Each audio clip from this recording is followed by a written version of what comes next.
Hello, psychology scholars. Mrs. Olson here. Today's lesson is titled Forming an Identity and falls within our unit on adolescence. Let's begin with our learning target, which reads that you will be able to explain how adolescents refine their sense of self.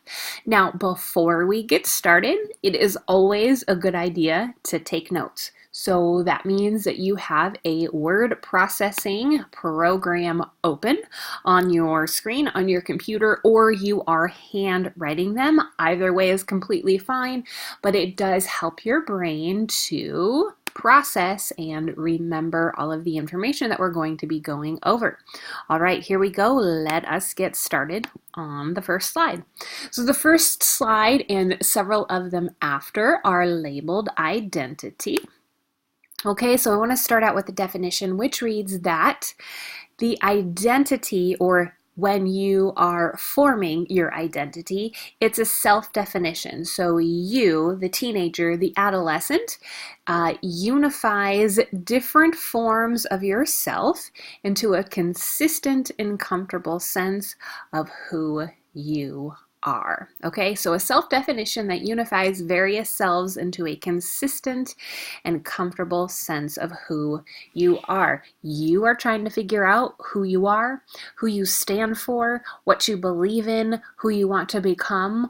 All of those are ways of forming your identity. Okay?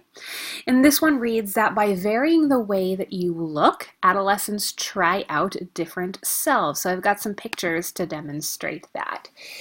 Depending on the crowd, the group of friends that you hang out with, you might have different looks. You might even say different things depending on who it is that you are around.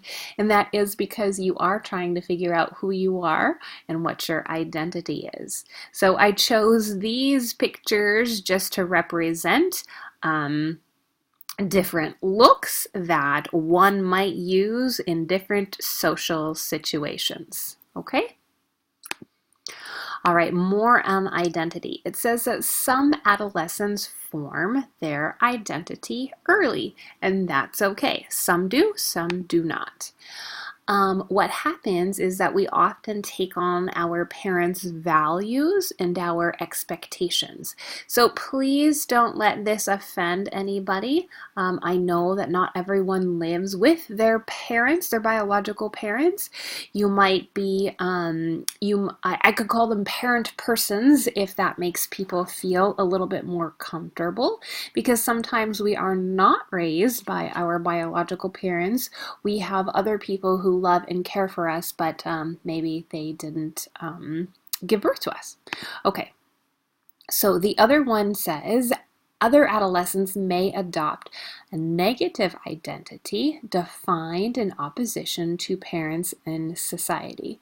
So we do take on our parents' person's values and expectations, and we're going to explore that a little bit further.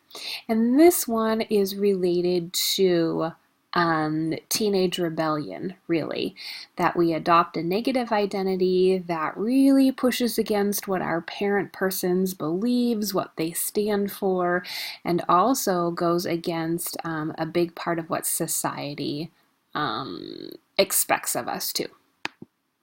Okay, and in that case, you might conform with a particular peer group, which is also in opposition to parents and society.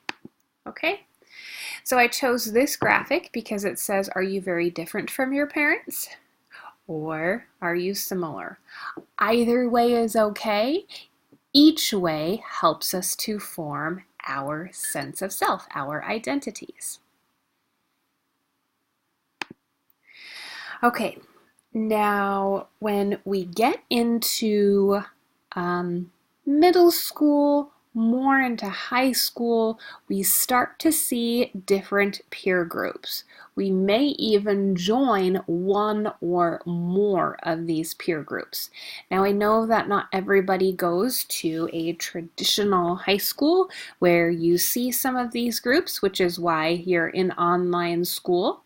But I think you can relate to this situation where there are different cliques or different groups within a school, because you see them out in the world, you see them with the clubs or activities that you're at or involved in, you see them in social media, you see them on TV, you hear them about them in music. So these groups are all around you.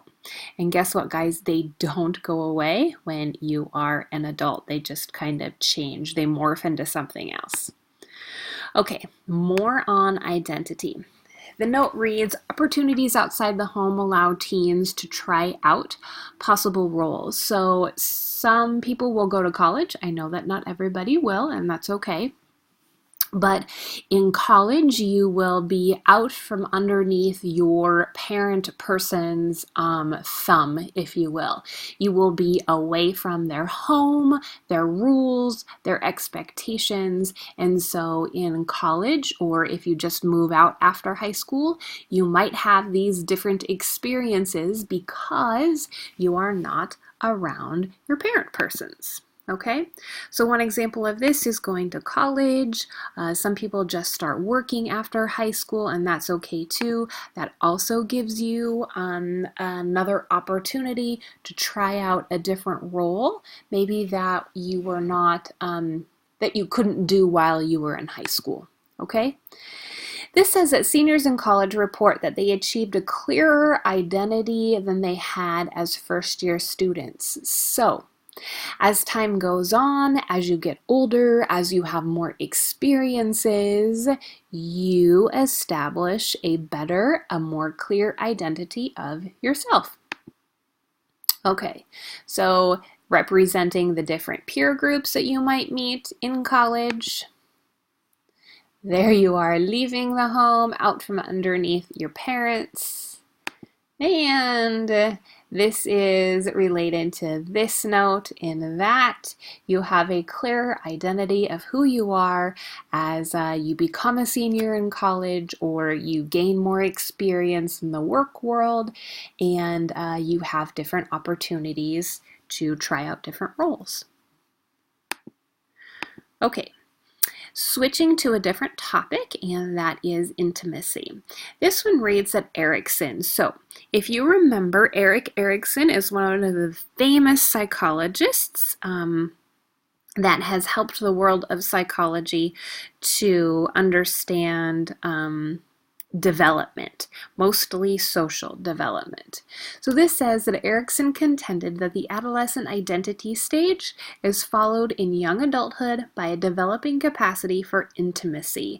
And so here I put the definition of intimacy, which is the ability to form, I will fix that, to form emotionally close relationships. So, in the adolescent identity stage, according to Erikson, we develop our ability to be intimate with other people.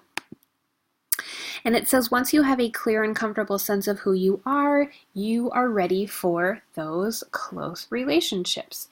Because you can't give yourself over to somebody else if you don't have a clear idea of who you are. And your relationships will be deeper, more meaningful when you do understand who you are. Okay. Parents and peer influence. So in Western cultures, like the United States is considered a Western culture. Most of the European countries would be considered a Western culture, okay? Compared to a collective culture. So in many Asian countries, those cultures are considered collective. They grow up more in a group society. Okay, so in Western cultures, adolescents seek to form their own identities. I did it again. To form their own identities, okay? And you begin to separate from your parents when you become an adolescent.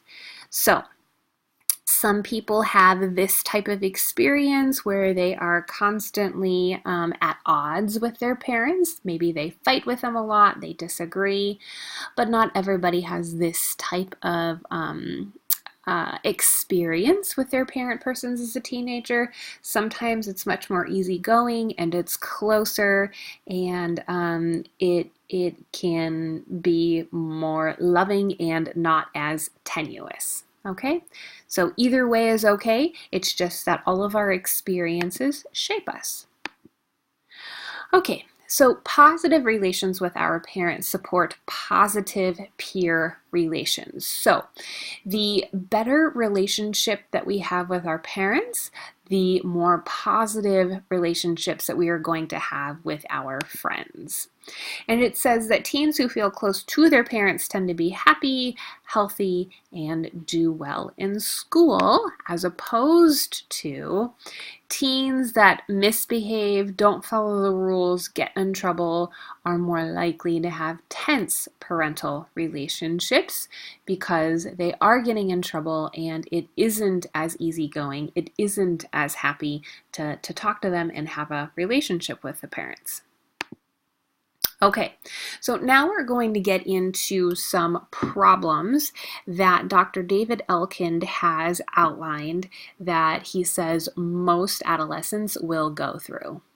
And before we get into these problems that Elkind identified, I just want you to know that if you need to stop the video for any reason, because perhaps it's getting tedious, you have to use the restroom, whatever, it's very okay to stop the video where you're at and then replay or play when you are ready. Just don't take too long of a break and always go back and finish it. Okay, so, whoops. So, Elkind identified problems developed in adolescence because of, this is important, I might put a star by this one or underline it if I were taking the notes, because of immaturity in abstract thought processes. Okay, so let's break this down a little bit. Elkind is not trying to be disrespectful to adolescents. Elkind is saying that in the big scheme of things, in relation to your entire lifespan, you, being a teenager, an adolescent, you are immature, meaning that your brain hasn't fully developed yet. In fact, your brain will not be done fully developing into your 20s, actually. And also because you haven't had the same kind of life experiences that an adult has. So with that idea, you would be considered immature. Now, on the opposite token, you have the ability to think abstractly. You can think outside of the box.